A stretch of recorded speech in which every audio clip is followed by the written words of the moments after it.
花儿开得妖娆。女儿心事又有谁知晓？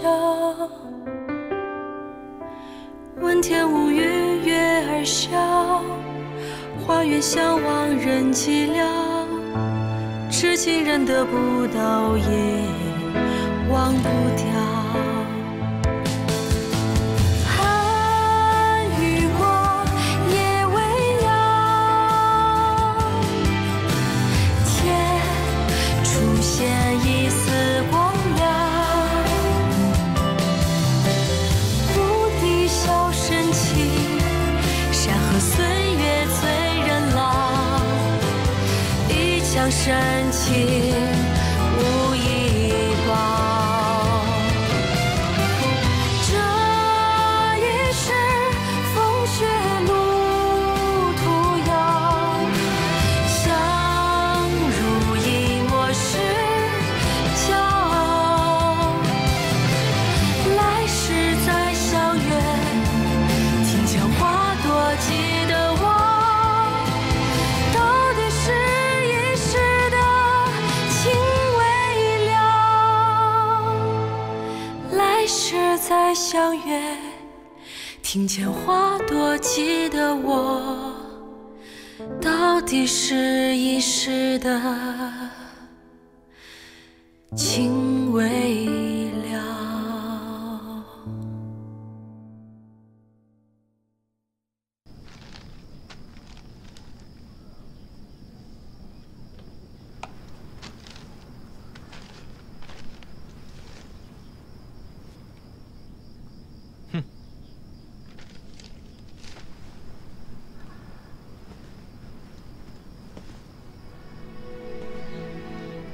不需招标，无需比价，赚多赚少，都由我们说了算。只要京城有贝勒爷坐镇，一切都好办。我做梦都想不到，这生意这么好做。沈老板，以后你有的忙了。好，我必须得再招人手。那就赶紧的。我苦熬半辈子，费尽心力，哪怕是亏本，想要一张订单，却得不到。没想到，现在我要什么，就有什么。沈老板，你现在终于知道势力有多重要了吧？我前半辈子算是白活了。是啊，人只要活着，都是白活。你看，陕西官场的那些大人，多风光啊！可一夜之间，革职的革职，流放的流放，死的死。你说谁不是白活呢？杜老板，说到陕西官场被重新洗牌，有个人是不是被你们漏了？谁呀？赵白石。此人黑白颠倒，草菅人命，跃升致死。就是因为他草率判案，才放过了吴家东院。可是他现在丝毫无损，居然还从泾阳县令升成了西安知府。你知道赵白石为什么能安然无恙？不知道。扳倒吴卫文，他立下大功。赵白石不是被吴卫文收买了吗？他可不是那边的人。难道他是贝勒爷的人？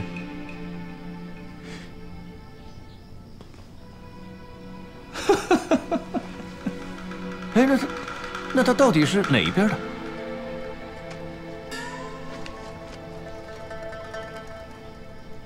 反正是外面的人。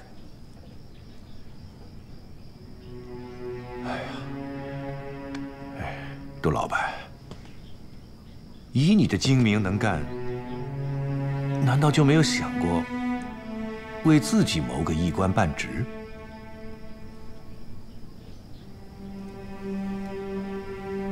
你以为当官好玩呐？我没兴趣。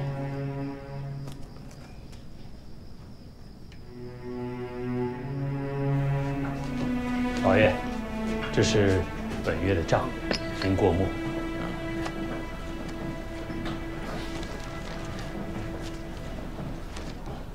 陶掌柜，听着像二少爷。哎，谁呀？哟，哎呦呦，二少爷，你咋搞成这样了？还不是你？你还问我呢？你非要让我50钱送到，我没办法，就抄了条小路，结果一不小心掉沟里去了。哎呦，那你别看我一身泥，你放心，你的货完好无损，而且还准时送到了。哎，好，哎，那快进来洗洗啊！哎呀，我这一身泥进去了以后吓坏你的客人了。哎呀，你看，蒋员外给的银子，你点点数。哎呀，够了，二少爷辛苦了啊！你这有没有热馒头啊？给我拿一个。哎，有，快给二少爷拿馒头。好的，掌柜。快进来吧啊！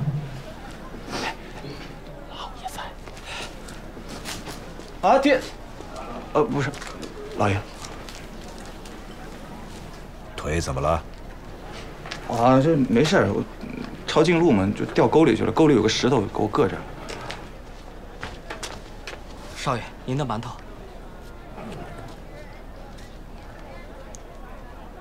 老爷，没什么事儿，我送棉花去了。你不用去了。老爷，我保证，我下次绝对不敢再这样了。回去洗洗吧。这段时间药材行缺人，明天你到药材行来打杂吧。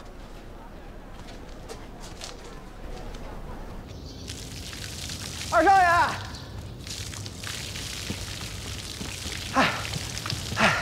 二少爷，四叔回来了。啊？他现在在哪儿啊？他呀，还能在哪儿？少爷，慢点！我这把可是大杀八方的牌呀！哎呦，1对15，杀什么八方啊？我请你喝酒去，走。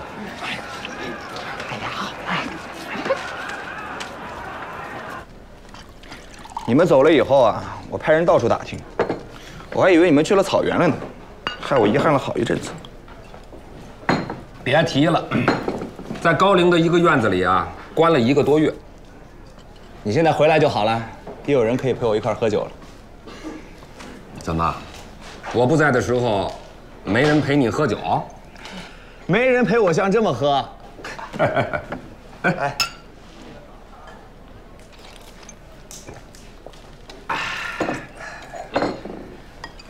周莹也跟着回来了。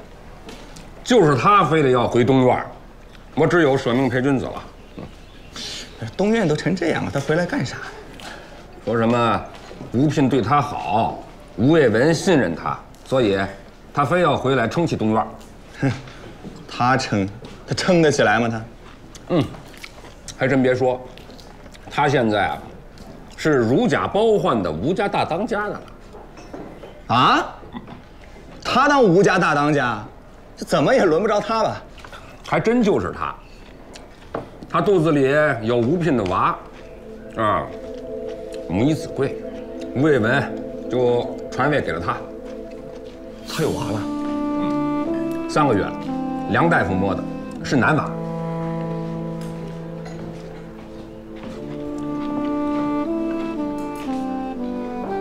怎么了？不喝了？啊？你不就是要好好的跟我喝一顿吗？来，哎呦！啊！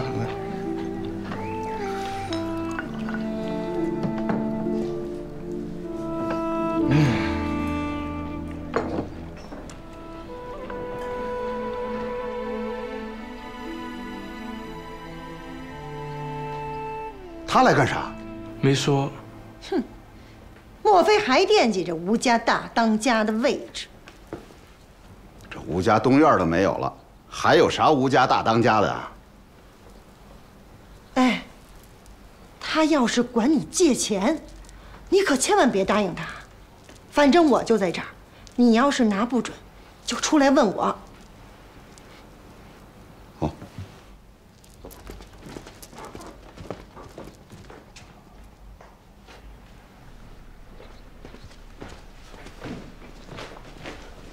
三叔，啊，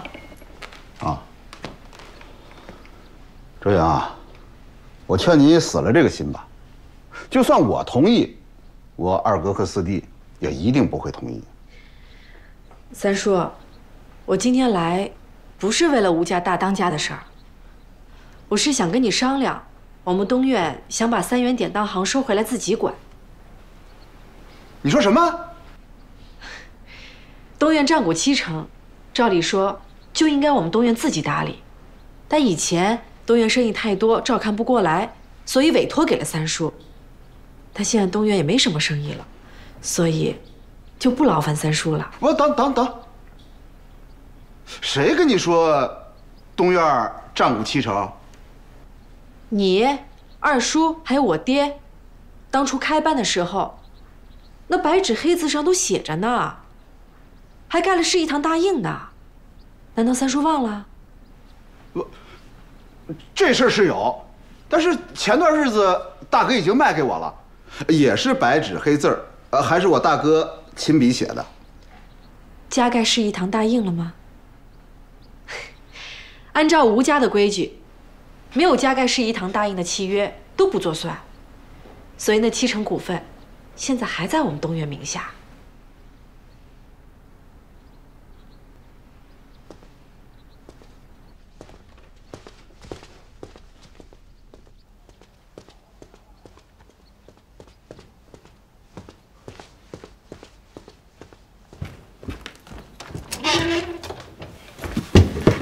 跟周莹谈完了，哎，他来做什么呀？哎，你找什么呢？哎呀，这契约上确实没有市一堂的大印啊。我问你话呢。周莹说了，这张契约不算数，那70%股份还归东院。他说3元典当行要收回去，要自己打理。凭什么不算数啊？你大哥签字画押了，怎么能轻易反悔啊？但是按照我太爷爷定下的规矩，兄弟间的所有契约往来必须加盖市一堂的印才算数。夫人，你看，这上面就少这个印啊。还真有这规矩啊？3元典当行还得归东院。那可不行。这几年你干一样赔一样，咱们就指着这典当行挣点钱，要是还给东院，我们吃什么？可这是老规矩啊。你就说你不知道。那能行啊？反正你就一口咬死，你大哥签字画押了，不能改了。哦。哦。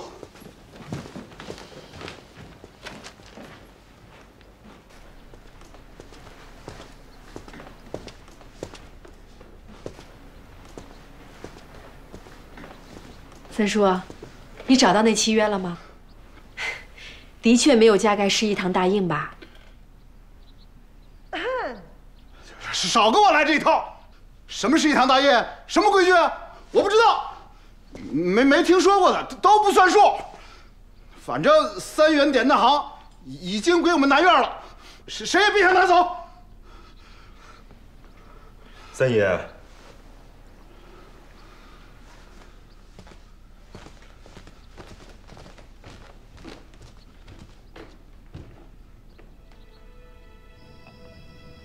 安胎的，快趁热喝了啊！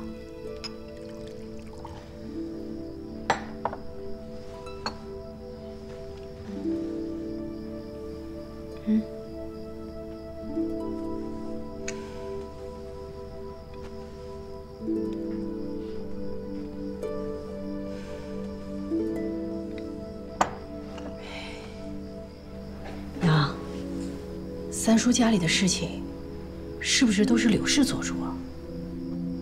你还真说对了，你三叔就是怕老婆。为什么？年轻的时候，柳氏是当地数一数二的美人儿。你三叔见了一面，就被收了魂了，就回来求你爹去提亲。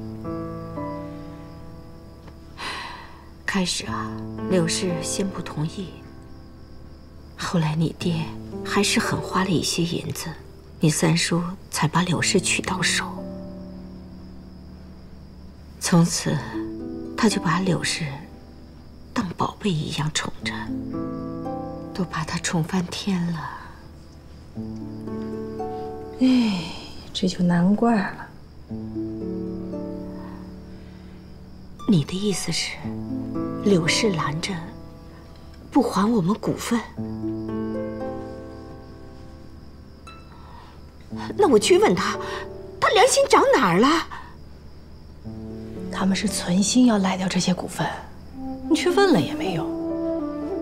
那怎么办？我们去告官。清官难断家务事，告官也不一定要得回来。三叔跟老爷嘴亲了，这股份的要不回来，那老二跟老四手里的还能要回来吗？娘，别着急，我来想想办法。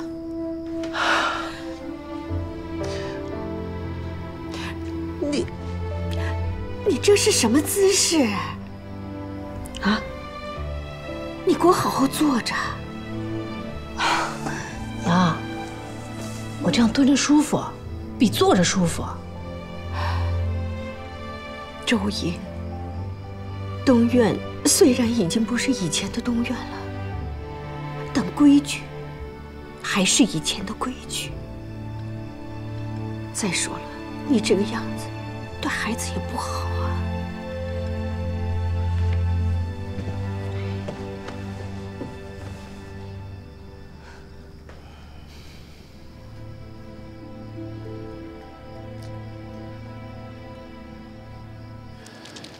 这以前大哥就说过，这笔账一笔勾销，我就觉着不妥。啊，现在你又说，这个契约上没加盖市一堂的大印不作数，这个我也认。四叔，那张契约还在不？在。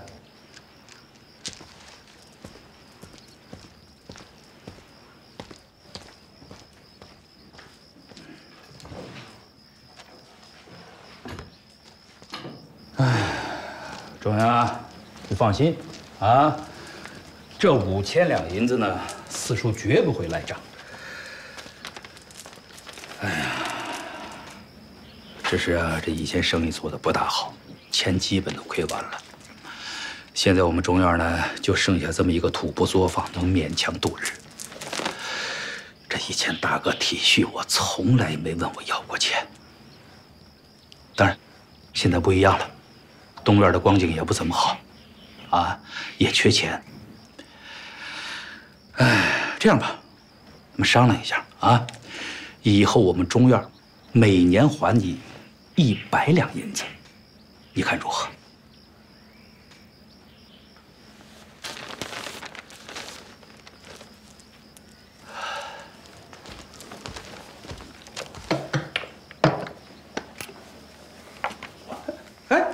周阳，哎，你把这印盖上，这钱我可就不还了啊！我知道。四叔，请一笔银子可重要多了，是不？那是。周英，你说的没错，吴家的确有这规矩，没有加盖市一堂大印的契约，全部不算数。这契约拿回去吧。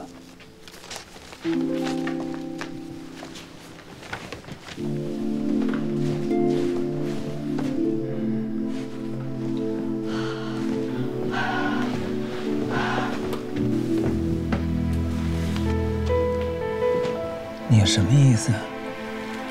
二叔，我今日来，不是为了追讨这些客商，以及这些客商手中的应收账款，我只是想请二叔来主持一个公道。什么公道啊？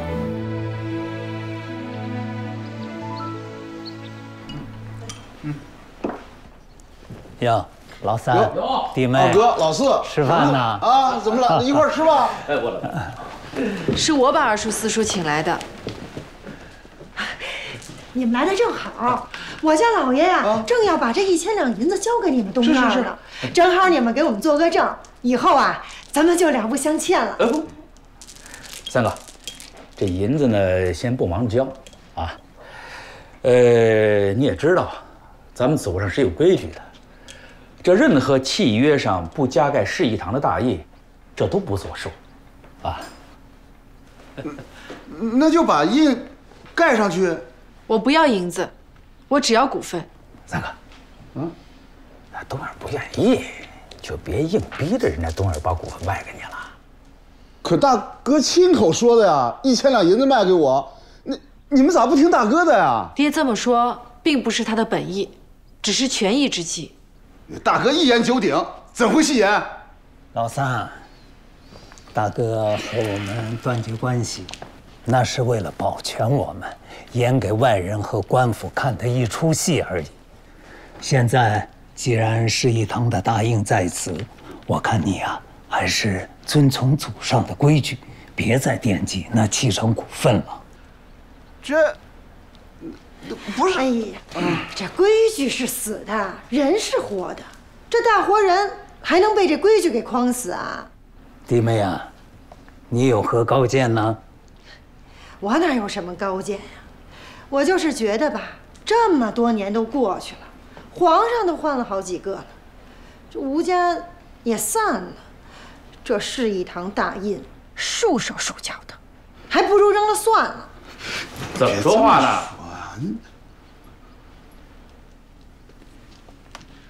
这市一堂的大印可是我们老吴家祖上留下来的，谁要是敢不遵，那就是叛祖逆宗。祖上定下的规矩，谁都不能改。那既然二哥四弟这么说，我也没啥说的。三叔，那我们约个时间交接吧。交接什么呀？三叔已经承认东院占股7成，那作为最大股东，我宣布，从下月起，3元典当行交回东院打理。这账目货品总得交接一下吧？我们南院啊，打理得好好的，我看没这个必要了吧？有这个必要。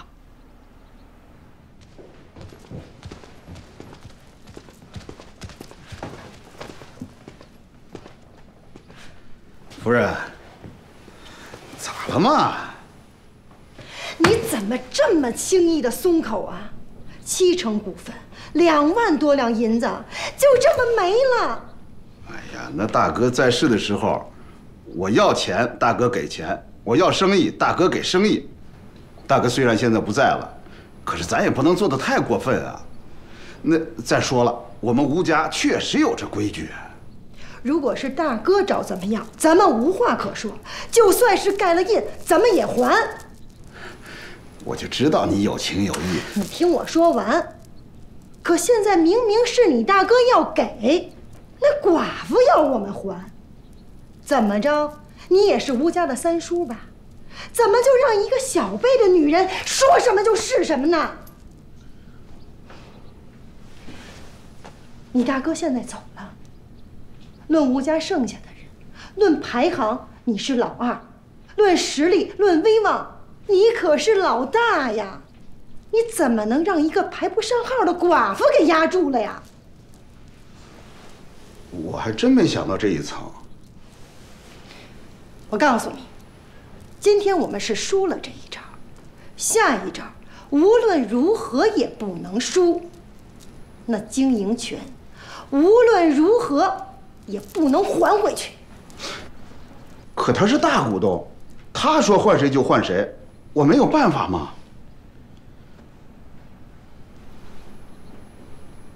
我有办法。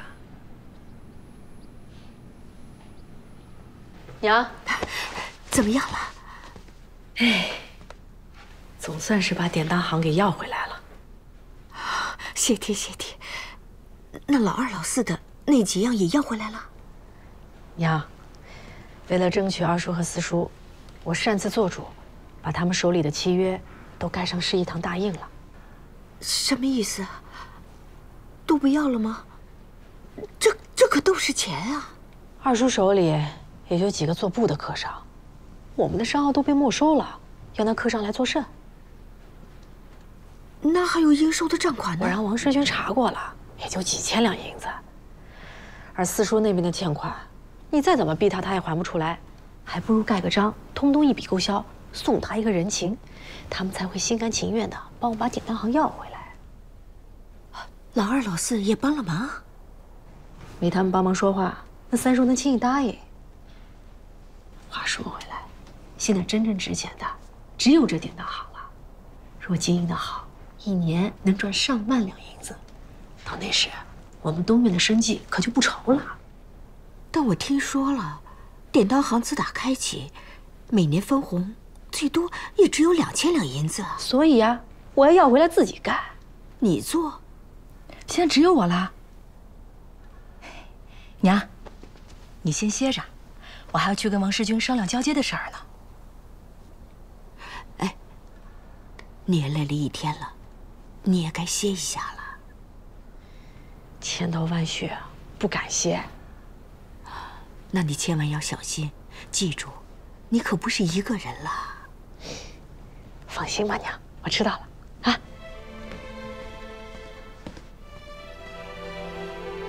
看不出来，我们家少奶奶有点能耐。你们都听到了，她说她要自己做生意，但她是个女人，能行吗？她也没做过呀。我看行。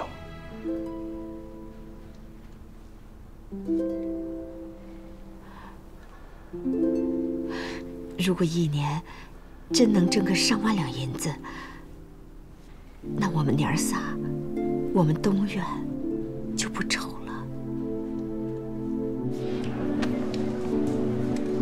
这药啊，您回去1天1次，3碗煎1碗。我们这药特别好，都终南山上采的。您慢走啊！哎，您慢走啊！哎，少爷，哎，你俩赶紧回去吧，别在这帮倒忙。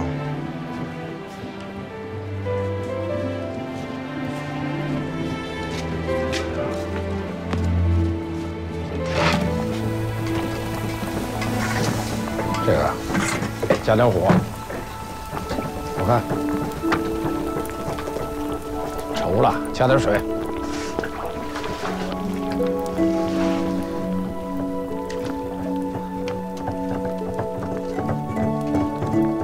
碾碎点啊！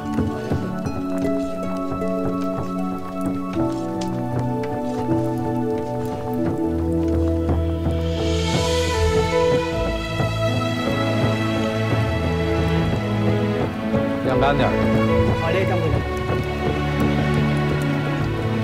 哟，二少爷来了啊，没事，你忙着，我看看。昨天啊，老爷又来交代过了，说呀，这里的每个环节务必让二少爷知晓。少爷，掌柜的，杜老板来了。哦，来，我去招呼一下。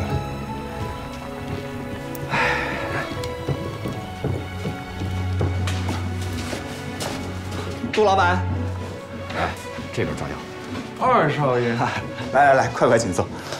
哎，你怎么在这儿啊？啊，我爹让我在这帮忙。哦，那太好了。以后给户部报嘉奖令，那肯定是二少爷领衔。那有什么用啊？用处可大了。以后二少爷若要捐官进爵，那就都好说了。哦，那好啊，要捐我就捐个4品，省得以后看到5品同知我还得低声下气的。难道5品同知敢给二少爷难堪？5品啊，当时他就是仗着自己5品同知的官衔，硬是从我家抢走一个丫头。啊，那现在那丫头在何处呀？可否完璧归赵？哎呦，她进了吴家以后，就跟吴聘成了亲，哪还是什么完璧了呢？没想到现在还有了吴聘的姨父子，还当上了吴家的大当家。我想这辈子都归不了赵。当真？嗯。二少爷，杜老板，请喝茶。聊闲话，差点把正事给忘了。韩掌柜，现在熬制的膏药是第几批啊？啊，已经第2批了，第1批啊已经运走了。户部又追加了2张膏药订单，要求在9月15之前交货，来得及吗？哦，来倒是来得及，但就不用睡觉了。那就辛苦韩掌柜了。啊，韩掌柜，我陪你熬夜。啊，好，这我就没什么话可说了。这一封是新来的桥，天烛黄中成功了。你说，对于一个寡妇来说，什么罪名才死有余辜？哼，谋杀亲夫。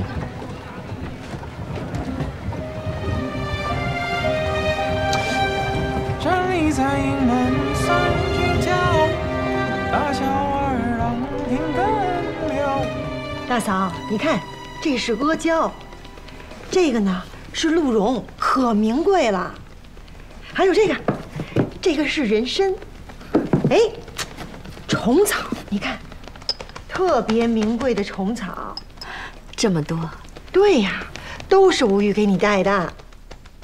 我这趟出门啊，一路上都惦记着我大妈呢，看到好东西啊，就想着给我大妈买回来。这不知不觉的就买了一大堆。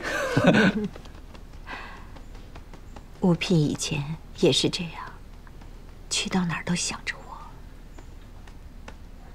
大妈，吴聘哥哥虽然不在了，但是我还在啊。以后，你就把我当成吴聘哥哥好不好？你需要什么你就跟我说，我去给你办。只要我有空，我就来陪你。好。哎，干脆你就认你大妈做干娘吧。那好呀，那以后我跟大妈就更亲近了。大嫂，你就认了这个儿子吧。夫人，少奶奶马上要过来了，要不跟少奶奶商量商量？那好，那好，请少奶奶。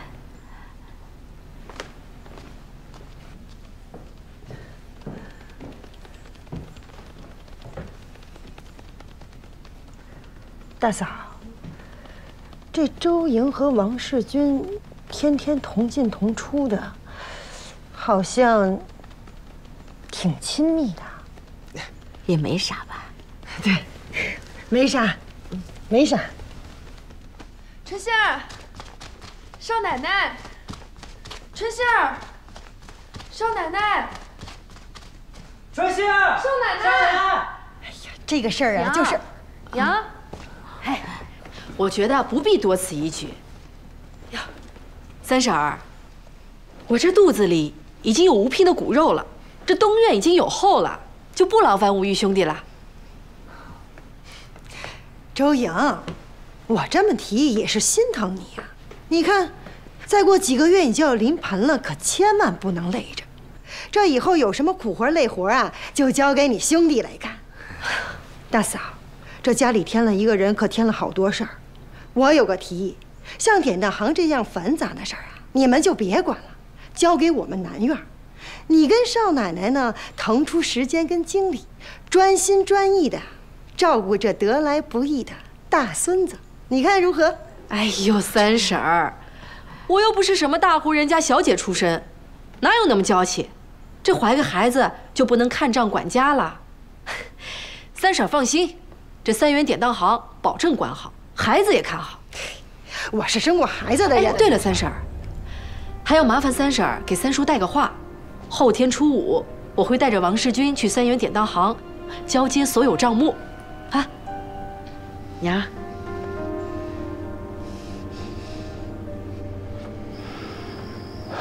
本来已经柳暗花明了，怎么又冒出一个周莹呢？是啊，正事都已经动心了，他就是不松口。可3元典当行要是收回去，咱们的摇钱树可就没了。实在不行，只能有老办法了。老办法？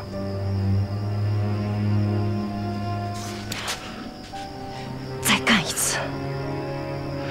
不行不行，风险太大了。吴聘死了，到现在都没人怀疑我们，没什么风险。这么短时间死2个人，一定会被怀疑的。那这次就不下毒。你想怎么做？我有办法。婉儿，咱们这么做是不得了。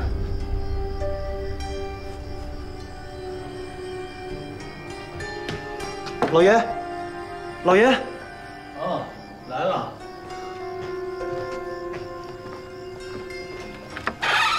老爷，您的信。谁送来的？不知道，送信的人搁在门房就走了，也没看清主人。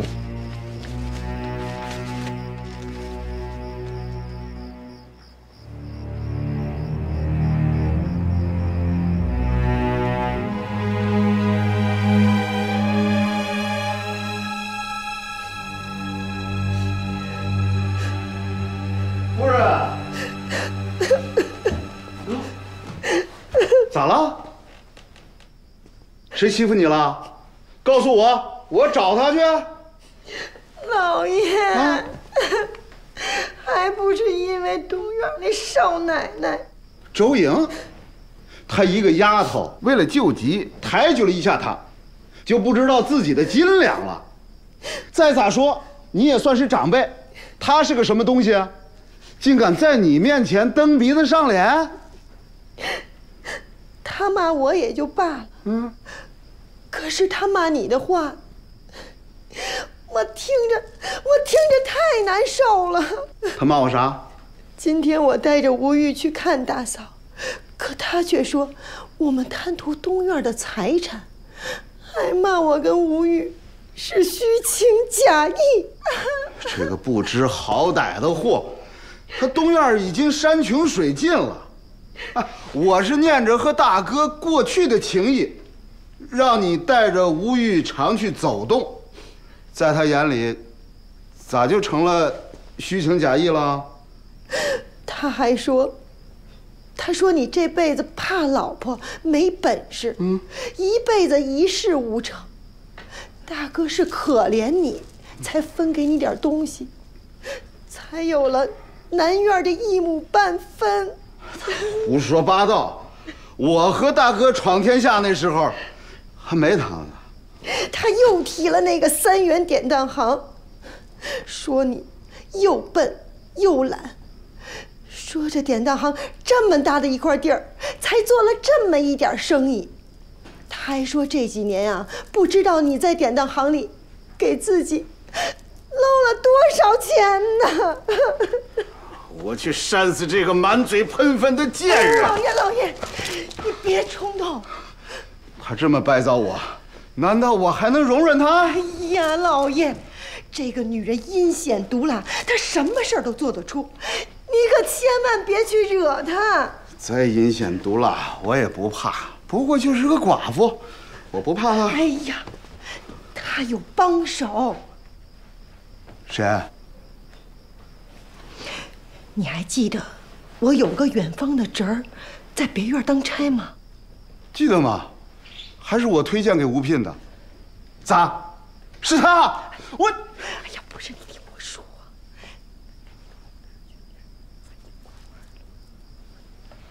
当真？宝来亲眼所见。我去杀了这个淫妇！哎呀，老爷，光凭宝来这点证词，谁信呢？你杀了他，你要把自己的身家性命也得赔进去。那就让他逍遥淫荡，继续败坏我们吴家。哎呀，对待这种女人，就得捉贼拿赃，捉奸拿双。咋拿？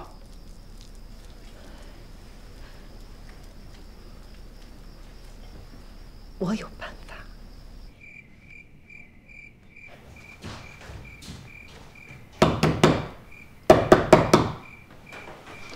谁啊？我是别院的宝来。稍等。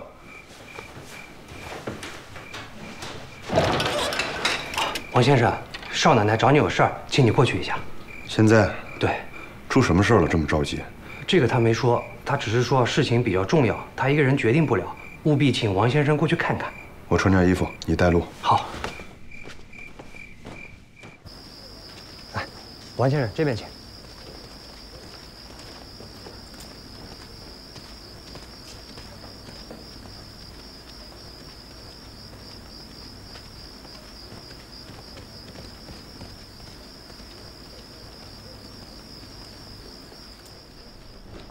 王先生，里面请。王先生，请坐。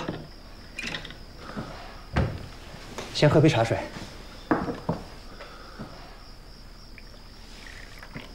少奶奶让我在这里等她吗？啊，是啊，她和春信马上就过来。请喝茶。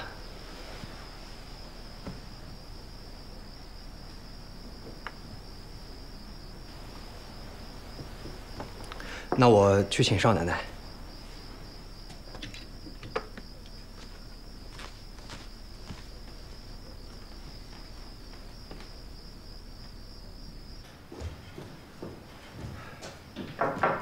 少奶奶，进来。哦。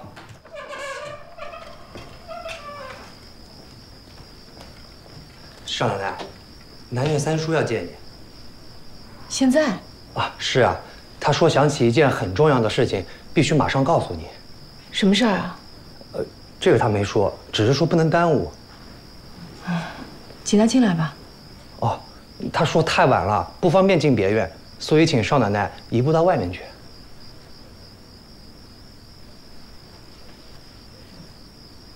春杏呢？春杏姐姐已经睡了，我陪你去吧。行吧。上台请。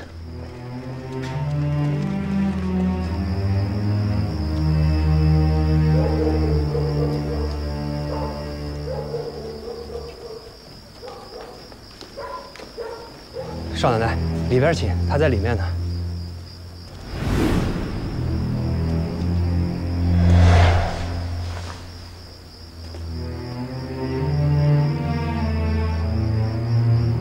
少奶奶，您里边请。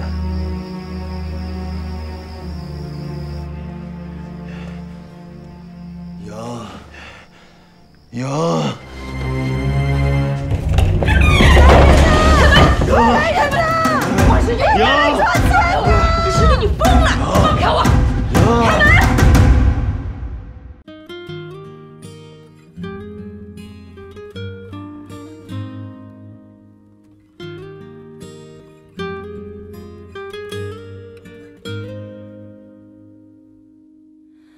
我的今生犹如线，几番缠缠绵绵织成绵。我问思念应从哪边采？一轮明月升起来，行走在茫茫月光的中间。我不能久留于伤感，待天空云舒寂寥，我发现你从未离开我身边。遥遥相对，满天清辉，再从容看一遍，恍若雨水，忍不住一时凭空以为岁月有痕都在心扉。